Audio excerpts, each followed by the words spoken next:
la kénose ou rien. Tel est le titre de cette nouvelle vidéo. En effet, cette année 2005-2006, nous avons eu la chance, le privilège d'interviewer beaucoup de personnes. Et tous ces témoignages et toutes ces magnifiques images nous donnent une orientation. Nous avons été saisis par le fait que nous avons été conduits de manière vraiment extraordinaire et d'une manière très précise.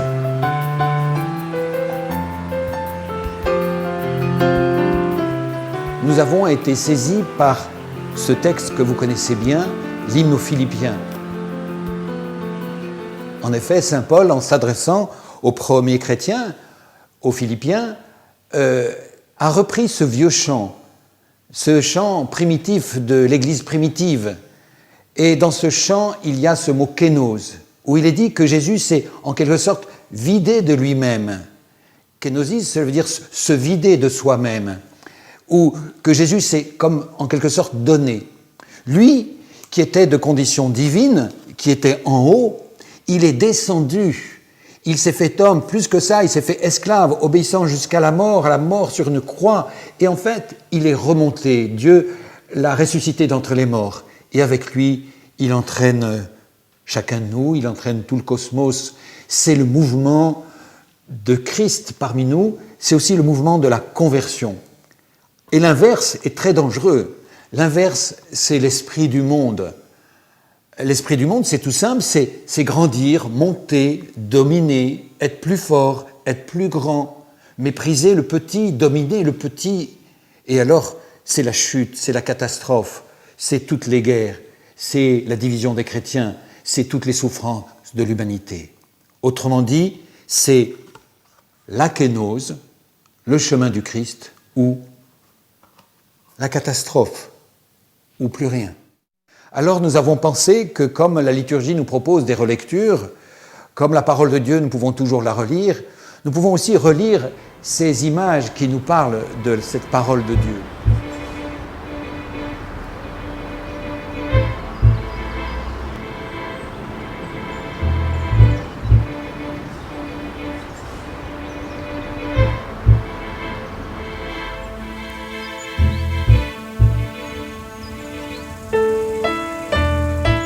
Mon pire ennemi, c'est notre découragement, c'est sûr. Nous pouvons nous demander, mais à quoi bon continuer? À quoi bon exister? Et non, la question se pose. Mais la réponse vous sera donnée, je pense, peu à peu. Et elle est donnée quand nous cheminons jour après jour. Le premier extrait de vidéo, nous voulons l'offrir pour tous les jeunes, et tout particulièrement les jeunes du chemin neuf qui se sont engagés ces jours-ci. L'histoire du frère Roger ressemble à la kénose de Jésus. Lui était un pasteur en Suisse, et il est venu dans un endroit pauvre, dans un petit village, et là il a écouté une vieille dame, une pauvre, qui lui indiquait le chemin, qui lui a dit de rester dans ce petit village de Thésée. Et dans cette descente de la vie monastique, dans cette descente de la vie communautaire, eh bien, cela a apporté énormément de fruits. Quand, dans l'été 40, je comprends que les armées avancent sur la Belgique, sur la France, je vais quelques jours dans la montagne, réfléchir. Et puis, à un moment précis, je me dis, il faut tout de suite partir pour la France. Mais pour venir en France, il faut trouver la maison dans laquelle se vivra toute ton existence une vie commune. Je pars en bicyclette. Et c'est ainsi que je suis arrivé à Thésée.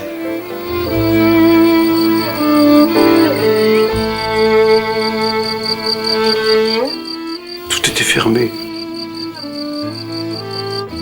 La maison était fermée déjà depuis des années. Puis une vieille femme me dit « Venez manger chez nous ». Je me demande « Est-ce qu'il y a un restaurant ou non ? Venez manger chez moi ». Et alors je mange avec elle et sa fille. Puis pendant le repas, elles me disent « Mais venez, arrêtez-vous ici, venez vivre ici. Parce que nous sommes si seuls, si isolés ici. » Pas d'eau, rien, pas de téléphone, il n'y avait rien dans ce village. Mais la parole de cette femme m'a touché aux profondeurs. Ce sont les pauvres qui nous parlent bien souvent. Je me dis, c'est très fort. Plus tu veux aller loin dans une expérience, une vie de communion au Christ et à l'Église, plus il est essentiel de ne pas quitter les grandes difficultés, au contraire, de te plonger dans ce qu'il y a de plus dur et de réaliser là au milieu une vie de communion où l'amour serait au cœur de tout.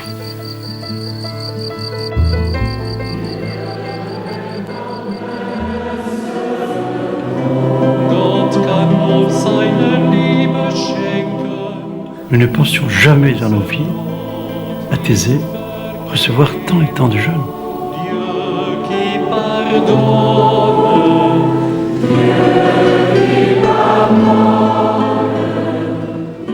Qu'avons-nous pour leur permettre un commencement de découverte, si ce n'est même qu'un tout petit début de découverte, qui se poursuivra dans la suite?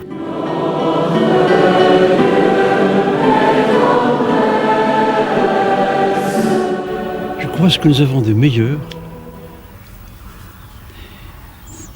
ce doit être le fait que les hommes, pour leur vie entière, ont décidé de courir une aventure qui ne va pas de soi, qui leur coûte, qui suppose en moi-même, en mes frères, un combat intérieur, à tout moment.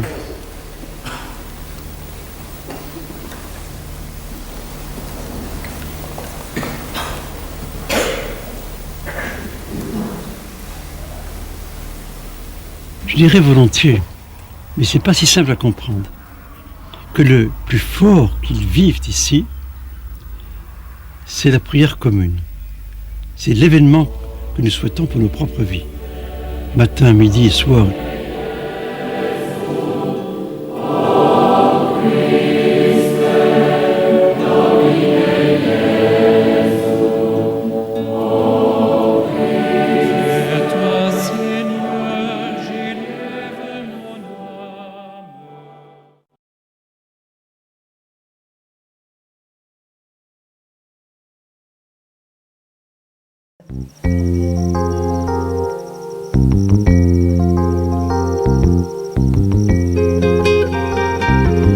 L'idée du tour du monde, c'était un rêve très ancien. Ce rêve qu'on a eu, effectivement, on a essayé de beaucoup le mettre dans les mains de Dieu et il nous a conduits. On était heureux pour nos propres enfants de leur montrer ce visage d'un monde qui se construit. Et ce qu'il y a d'extraordinaire, c'est que quand on commence à regarder le monde avec ces lunettes de l'espérance, eh bien, on voit des milliers et des milliers d'histoires extraordinaires de ce qu'on a appelé les bâtisseurs du XXIe siècle. À chaque fois, on partait d'une situation problématique et à chaque fois, on a rencontré des personnes qui ont osé faire quelque chose pour améliorer et changer cette situation. Nous offrons cet extrait aux couples, à toutes les personnes mariées et plus spécialement peut-être aux 500 couples engagés dans la communauté du Chemin Neuf. Les nouvelles du monde, les nouvelles à la télévision ou dans les journaux, nous parlent plutôt de cet esprit du monde, de tous ces gens qui ont le pouvoir, qui veulent dominer et qui souvent conduisent telle ou telle population à la misère. Alors, il se trouve que des familles, elles aussi, peuvent être envoyées en mission, envoyées pour évangéliser. C'est le cas de la famille de Cherizet.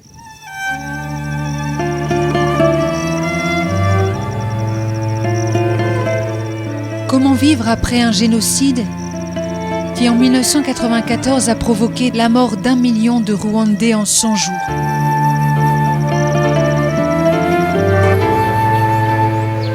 Tutsi, Hutu et Tuwa, les 3 ethnies du pays se sont massacrées mutuellement. C'est ainsi que la famille reporter va rencontrer 3 hommes rescapés du génocide. L'un est Tutsi, l'autre Hutu et le 3e est Tuwa. On m'avait traité de complice parce que j'étais marié à une Tutsi. Jean-Marie, lui, était un célèbre couturier. qu'est-ce qui vous a sauvé? Parce que vous avez été devant la fosse avec un fusil sur la tempe. Quand il allait me tuer, je ne savais pas si j'allais être sauvé.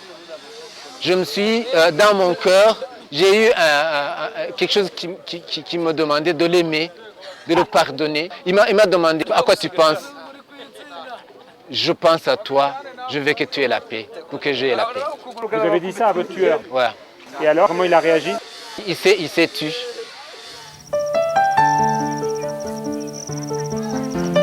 Voyant les enfants délaissés dans les rues, Jean-Marie crée un centre pour les accueillir et vivre avec eux.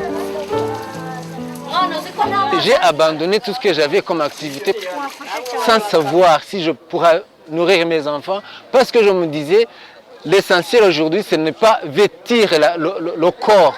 Je vais essayer de donner l'amour au cœur. Ce modèle de centre d'accueil est aujourd'hui répandu à travers tout le Rwanda.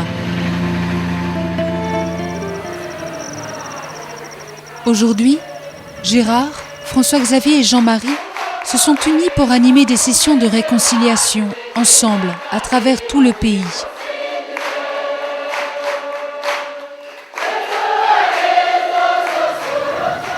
Des milliers de personnes, Hutus, Tutsis et Tuwa de toute la région des Grands Lacs, se rassemblent pour relire leur histoire.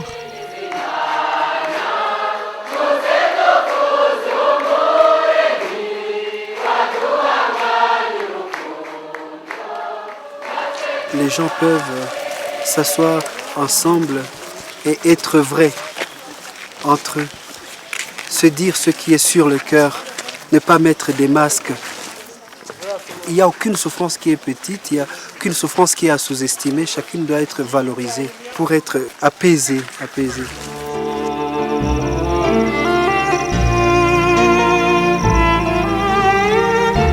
Le pardon, il est sans limite. Ce qui m'impressionne, c'est le courage de tous ces gens qui ont vécu des choses atroces, qui vont au-delà de leur souffrance et comme ils aiment leur pays et ils ne se centrent pas que sur leurs problèmes, ils vont plus loin et ils pensent aux autres. Ils se disent que la seule manière, c'est de pardonner, alors ils pardonnent.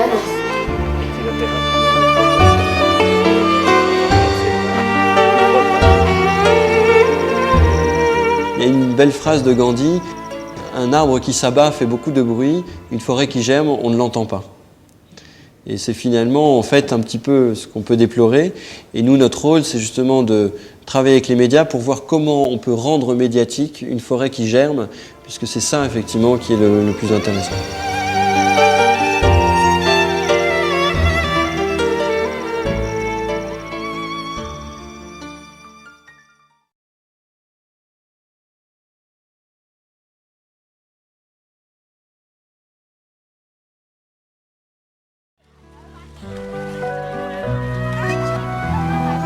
Christian et Marie-France Despalières sont français.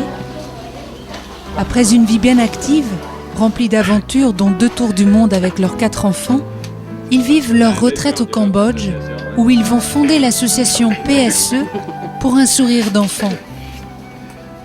Eh bien, dans ma prière, je disais, Seigneur, tu m'as permis de vivre une vie quand même formidable, d'aventure, de partir autour du monde avec les enfants, 2 fois de suite. Hein, et donc, là, moi, je suis disponible, là, je viens de prendre une pré-retraite à ta disposition pour faire des choses qui valent le coup. 5 minutes après, non, mais à ce moment-là, j'ai senti, mais vraiment très fortement, que c'était réalisé. Mais ça, comme rarement, une certitude interne. Et puis 5 minutes après, on proposait la direction d'une ONG, qui n'est pas celle-ci, mais qui le CIPAR, hein, oui, à Phnom Penh. Et 3 semaines après, j'étais donc au Cambodge. Et Marie-France me rejoignait après. Et alors, il va vivre ce même mouvement d'être envoyé auprès des plus pauvres. Et là, avec ces plus pauvres, de les aider à remonter à la surface, à vivre mieux. C'est un très beau témoignage. Et peut-être que nous pouvons dédier ce très beau témoignage à tous ceux qui sont à la retraite, parce qu'ils ont encore beaucoup de choses à faire.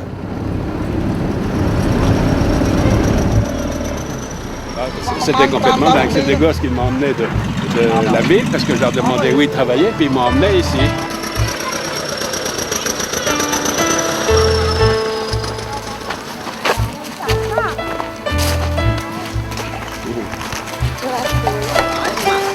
la découverte a été vraiment le choc, c'était épouvantable. La colère et puis le choc.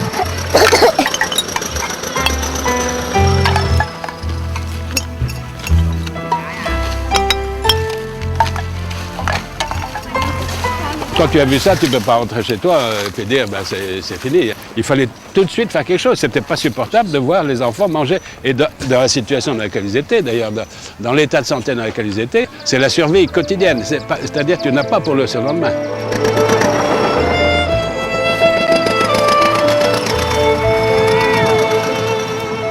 Ceux qui avaient 8 ou 9 ans sur les Khmers rouges, eh bien maintenant, ce sont les responsables de famille ici. Et qu'est-ce qui s'est passé à ce moment-là? C'est qu'on a fait des camps pour enfants, on l'oublie ça. Et eux, ils étaient dans ces camps où on leur a appris très vite la brutalité, la violence. On leur a appris à rejeter toutes les valeurs de la société cambodgienne. Eh bien, on s'est dit, mais il faut les sortir de là. Et tout naturellement est venue l'idée de scolariser ces enfants.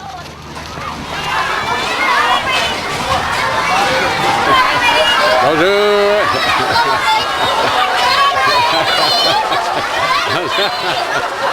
Bonjour. Notre centre est aussi une école de rattrapage scolaire.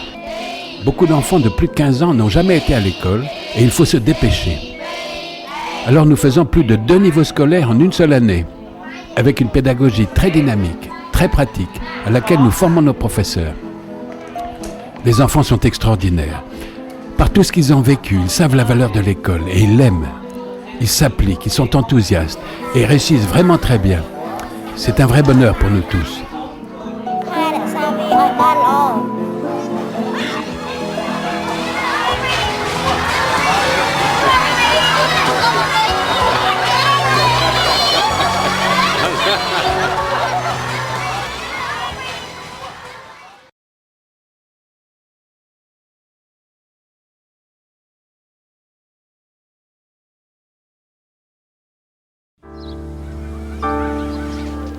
À Bouaké, Thérèse rencontre et travaille en tant que médecin dans l'association Saint-Camille, fondée par Grégoire Aoche-Bonon.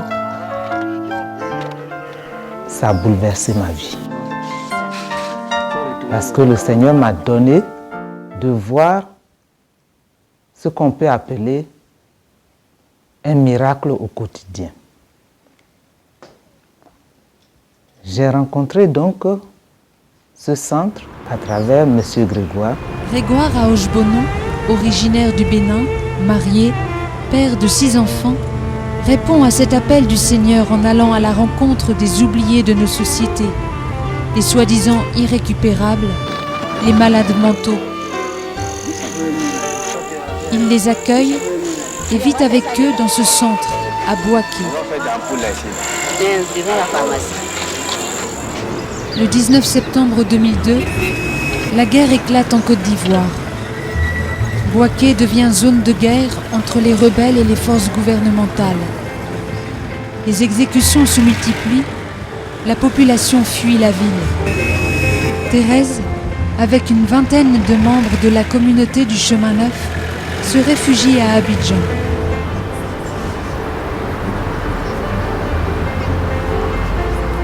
Dans ce réseau Net for God, plusieurs parmi nous sont malheureusement encore ensemble dans une situation de conflit. Que ce soit en Palestine, en Israël, que ce soit au Liban, que ce soit encore en Côte d'Ivoire, alors nous pensons leur dédicacer en quelque sorte ces images d'espérance. En effet, Thérèse Eouzou, sœur de la communauté, est médecin. Et elle était en sécurité à Abidjan, et puis elle a décidé de retourner à Bouaké, dans la zone du conflit. Et là, de se mettre au service des plus pauvres, de ceux qu'on délaisse, des fous. Et voilà que la lumière va venir des fous. Si j'ai pu tenir dans cette ambiance de guerre, c'est grâce à ces malades mentaux. Quand je me retrouvais dans ce centre, même quand il y avait des tirs de feu dehors, je ressentais vraiment une grande paix intérieure au milieu de ces malades. Et ce qui m'a vraiment touché, c'est que la dotation de riz destinée aux malades a été mise à la disposition de la population. Je voyais les gens fuir. Je savais qu'il y a un problème de nourriture dans la ville. Quand je suis rentré dans le centre, j'ai appelé mes collaborateurs et dit sortez le riz qui est là, distribuez à la population. Vous comprenez, première réaction de tout le monde. Grégoire, elle est malade. Il dit n'ayez pas peur. Dieu s'occupera de ces pauvres. On a commencé à recevoir des riz partout. Voilà le grand miracle qu'on a vécu. Voilà le monde qui venait là. Les malades qui préparaient le riz pour nourrir la population ne pouvaient plus le faire tout seuls. Donc on a dû faire appel aux mamans de Boaké qui étaient très heureuses de venir se mettre au service et de préparer pour nourrir la population. Et ce qui m'a frappé, c'est que dans ce centre travaillaient en étroite collaboration et en une grande fraternité des malades mentaux, des bien portants. On est allé jusqu'à plus de 100 000 repas par jour. Et du mois d'octobre jusqu'au mois de mars. Et ça, c'est les malades. Vous, c'est grâce à vous qu'on a pu survivre. Et pourtant, on vous a abandonné, on vous a rejeté. Et oui, c'est vrai, Dieu s'est servi de ces malades pour nourrir la population.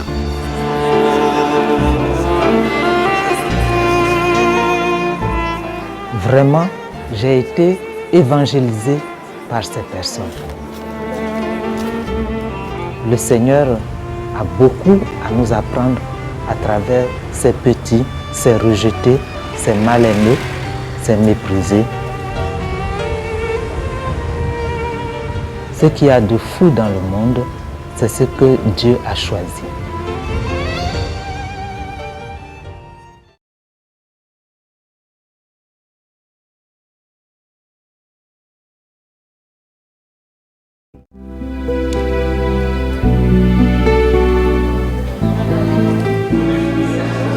Ça te plaît derrière les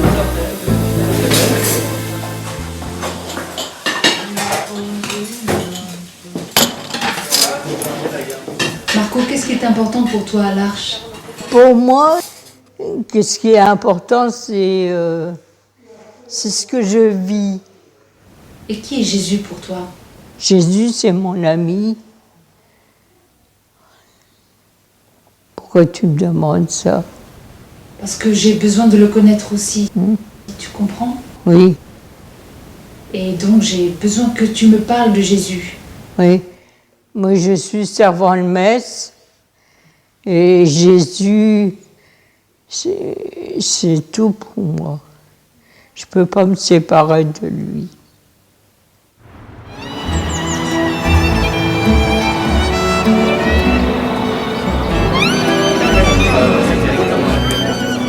Souvent, notre société est faite pour les forts, pour les puissants, pour ceux qui réussissent. Et d'autres se sentent comme rejetés au banc de la société. Alors, c'est beau de voir le chemin que fit Jean Vanier, qui est aussi le chemin de la communauté de l'Arche.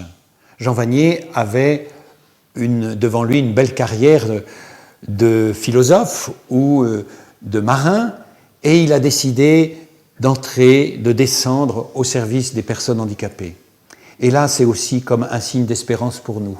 Pourquoi ? Parce que nous aussi, nous avons des zones de faiblesse.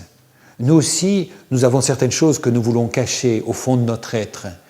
Par exemple, notre péché ou par rapport à notre fragilité. Eh bien, le mouvement de la conversion, qui est le mouvement de reconnaître la présence du Seigneur au cœur de notre faiblesse, est pour nous un mouvement de salut.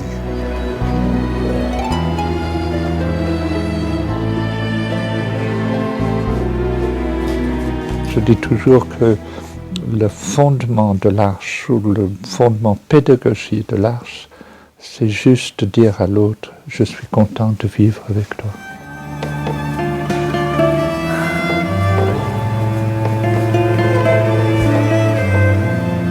Mais progressivement, on découvre que devenir l'ami de l'exclu, on a besoin de cette amitié avec Jésus. et que Jésus est dans l'exclu, et Jésus est aussi dans mon cœur, dans l'exclu qui est en moi, parce qu'il y a une partie en moi que j'exclus aussi. C'est-à-dire que, étant à l'Arche, très vite j'ai découvert toutes les parties en moi qui a peur de la relation, qui a de la violence.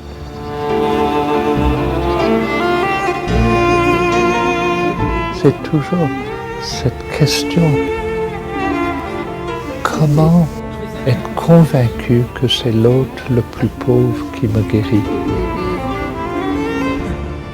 Et ce que je rejette est ce qui me guérira. C'est la découverte que l'ennemi doit devenir l'ami. Et c'est ça qui est tellement à l'encontre de tout, et très souvent des enseignements généraux, que c'est le pauvre qui peut me guérir. Celui que je rejette est celui qui peut me guérir.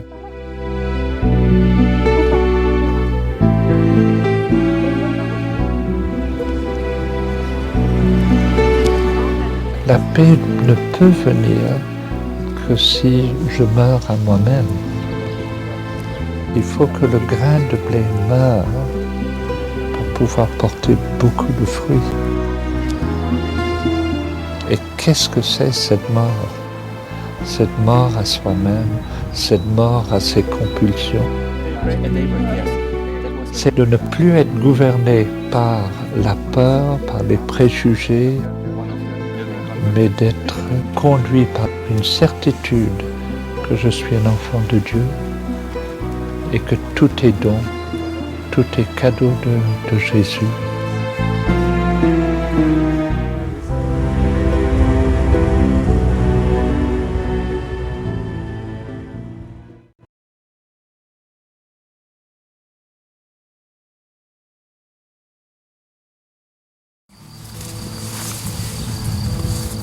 J'ai réellement rencontré Dieu. Dieu vivant, Dieu vrai, Dieu lui-même. Non pas par des paroles humaines sur lui, mais lui. Dieu innommable et insondable. Dieu silencieux et pourtant proche. Dieu qui se donne dans sa Trinité. J'ai fait l'expérience de Dieu. Saint Ignace, Saint Paul et bien d'autres étaient appelés à un avenir brillant. C'étaient des gens capables et qui avaient envie de conquérir ce monde et qui étaient pris par l'esprit du monde. Et puis, ce fut la chute pour Saint Paul à Damas et aussi pour Ignace de Loyola à Pampelune. Et lui, qui était un homme capable et intelligent, qui voulait gagner de grandes causes, qui voulait devenir un grand, il s'est fait petit, il s'est fait pauvre.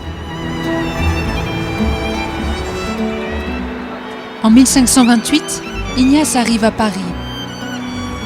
Il suit les cours et partage sa chambre au collège Sainte-Barbe avec un jeune étudiant navarrais, François Xavier.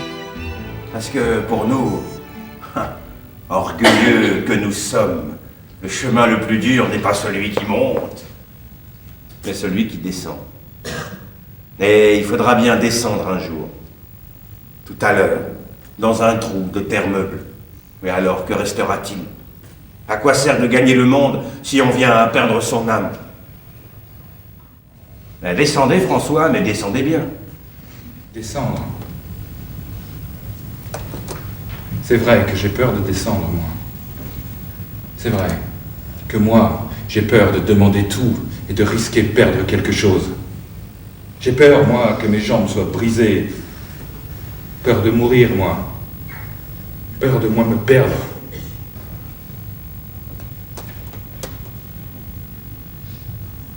Je ne sais plus ce que je dois choisir. Monter, sauter, boiter, descendre. Comment aurais-je la force de descendre? Il y a quelqu'un qui nous a précédés tout au fond, François. Quelqu'un qui nous a devancés tout au fin fond de la détresse et qui tout en bas a jeté son ciel. Et dans la fosse de notre misère, sa miséricorde. Avec cette croix, il nous offre tout. Avec cette croix qui nous tend de toutes parts à l'extrême et qui joint le ciel et la terre et l'Orient et l'Occident. Hélas, vous me donnez l'envie de vous casser l'autre jambe. Mais il est tard.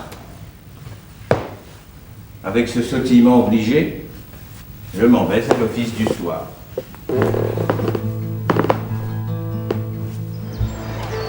Par le moyen de ces exercices spirituels, plusieurs étudiants sont transformés de l'intérieur. Unis grâce à l'amitié personnelle de chacun pour le Christ, ils deviennent les premiers compagnons autour d'Ignace. C'est ainsi que le 15 août 1534, sur la colline de Montmartre, ils choisissent ensemble de consacrer totalement leur vie à Dieu en prononçant des vœux de pauvreté et de chasteté.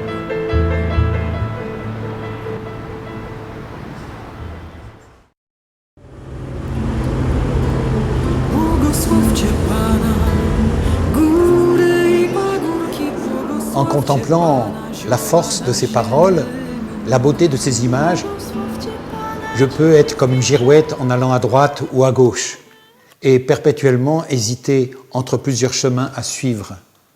Il n'y a qu'un seul chemin. Le véritable chemin, c'est le chemin du Christ. Alors comment, chacun de nous pouvons le suivre à notre manière?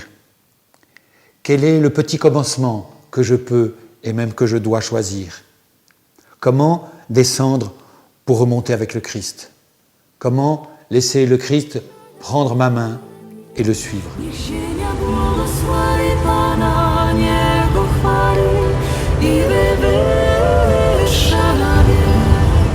À travers ces extraits de films, nous entendons le même encouragement, le même appel. Avoir l'audace de nous mettre à la suite de Jésus qui va à la rencontre des autres, en particulier des plus petits. Pour ce mois, nous vous proposons de prier pour chacun de nous, afin d'avoir le courage de répondre à l'appel du Christ aujourd'hui, au cours de cette année 2007. Si nous prions pour chacun de nous qui venons de voir cette vidéo, nous sommes en communion par l'Esprit du Seigneur avec des frères et sœurs dont nous ne connaissons pas les visages, mais qui prient avec nous en ce moment dans 60 pays. Ainsi, notre réseau, ce monastère invisible, devient de plus en plus une réalité vivante. La parole de ce mois est dans la lettre aux Philippiens, chapitre 2, versets 6 à 11. Jésus, qui était de condition divine, ne retint pas jalousement le rang qu'il égalait à Dieu, mais il s'anéantit lui-même, devenant semblable aux hommes, obéissant jusqu'à la mort sur une croix. C'est pourquoi Dieu l'a exalté et lui a donné le nom au-dessus de tout nom.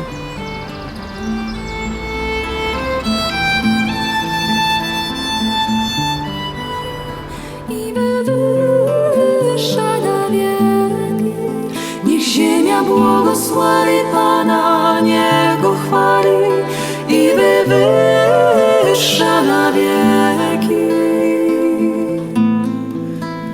Błogosławcie Pana duchy i dusze sprawiedliwych, święci i serca pokorne.